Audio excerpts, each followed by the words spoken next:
क्या प्रशांत किशोर की वजह से बीजेपी गठबंधन बिहार में हुए उपचुनाव के विधानसभा के चारों सीट जीत जाते हैं। और लोग यहां तक कहना शुरू कर दिए हैं कि ये प्रशांत किशोर अब जो है कि बीजेपी के लिए बिहार में बी टीम का काम कर रहा है। दोस्तों, ये आरोप है, इसकी पड़ताल करेंगे और साथ साथ ये भी एनालिसिस करेंगे इस वीडियो में कि 4 विधानसभा के जो रिजल्ट आए हैं उसमें प्रशांत किशोर की पार्टी के उम्मीदवार के जो वोट हैं उनको अगर हम लोग जोड़ दें, है ना, उपविजेता राजद के जो प्रत्याशी हैं उसमें अगर जोड़ दें तो क्या राजद के प्रत्याशी जीत सकते थे या नहीं, इसकी एनालिसिस करेंगे। और साथ में ये देखेंगे कि आगामी 2025 में जो विधानसभा चुनाव होगा उसमें प्रशांत किशोर फैक्टर क्या होगा।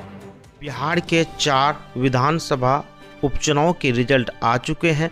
चुनाव विश्लेषकों ने जो अंदाज़ा लगाया था प्रशांत किशोर के बारे में, कुछ वैसा ही उसका परफॉर्मेंस रहा है।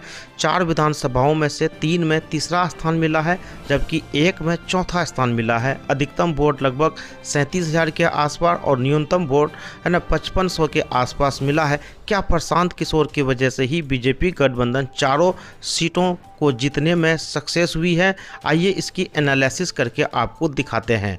दोस्तों, इस टेबल में आप देख सकते हैं कि विधानसभा सीट है, विजेता उम्मीदवार, उपविजेता और जन स्वराज पार्टी को कितने वोट मिले वो है, और दोनों के वोट को जोड़ दिया जाए उपविजेता और जन स्वराज पार्टी का तो क्या होता है, ये गणित को समझेंगे। सबसे पहले आपका बेलागंज की बात करते हैं। विजेता जो है 73,000 के आसपास वोट लाते हैं, उपविजेता 51,000 और प्रशांत किशोर की पार्टी जो है 17,000 के आसपास वोट लाते हैं। अब यहाँ पे उपविजेता जो राजद के हैं और जो जन स्वराज का 17,000 को वोट को जोड़ दिया जाए तो 69,000 के आसपास होता है। तो यहाँ प्रशांत किशोर की वजह से हार नहीं हुई है।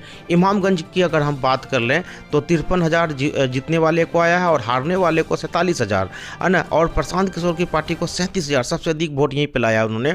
इन दोनों को जोड़ दें तो 84,000 के आसपास हो जाता है। तो इमामगंज में सरे जाता है प्रशांत किशोर को बीजेपी को जिताने में, है ना। ये मैं विश्लेषण कर रहा हूँ, मेरी पर्सनल राय है।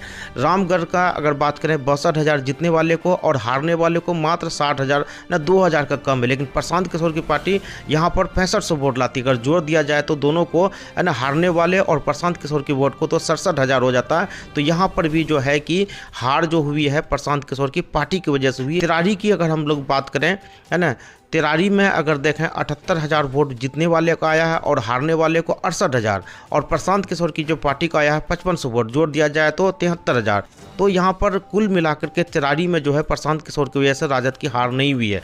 हाँ, लेकिन कह सकते हैं इमामगंज और रामगढ़ में जो प्रशांत किशोर की पार्टी ने जितने वोट लाए हैं उसको अगर जोड़ दिया जाता है राजद के उम्मीदवार में तो 2 सीट राजद के बन सकते थे, है ना, जो कि नहीं बन पाए। राजद वाला जो भी गठबंधन है उसको नहीं जीत भी है एक भी सीट पर, उसके लिए बहुत ही चिंता का विषय है।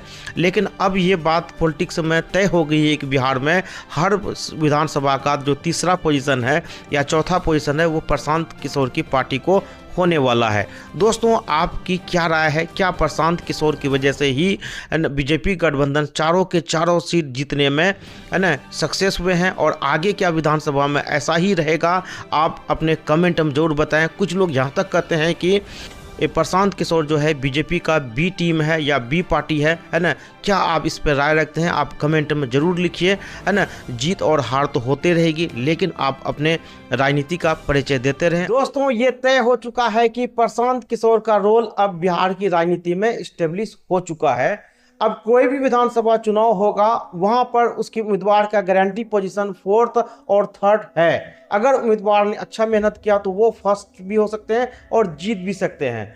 लेकिन एक बात याद रखिएगा कि अभी तक के एनालिसिस में जो निकल के आया है ये महागठबंधन को ज़्यादा लॉस कर रहे हैं कंपेयर टू बीजेपी गठबंधन।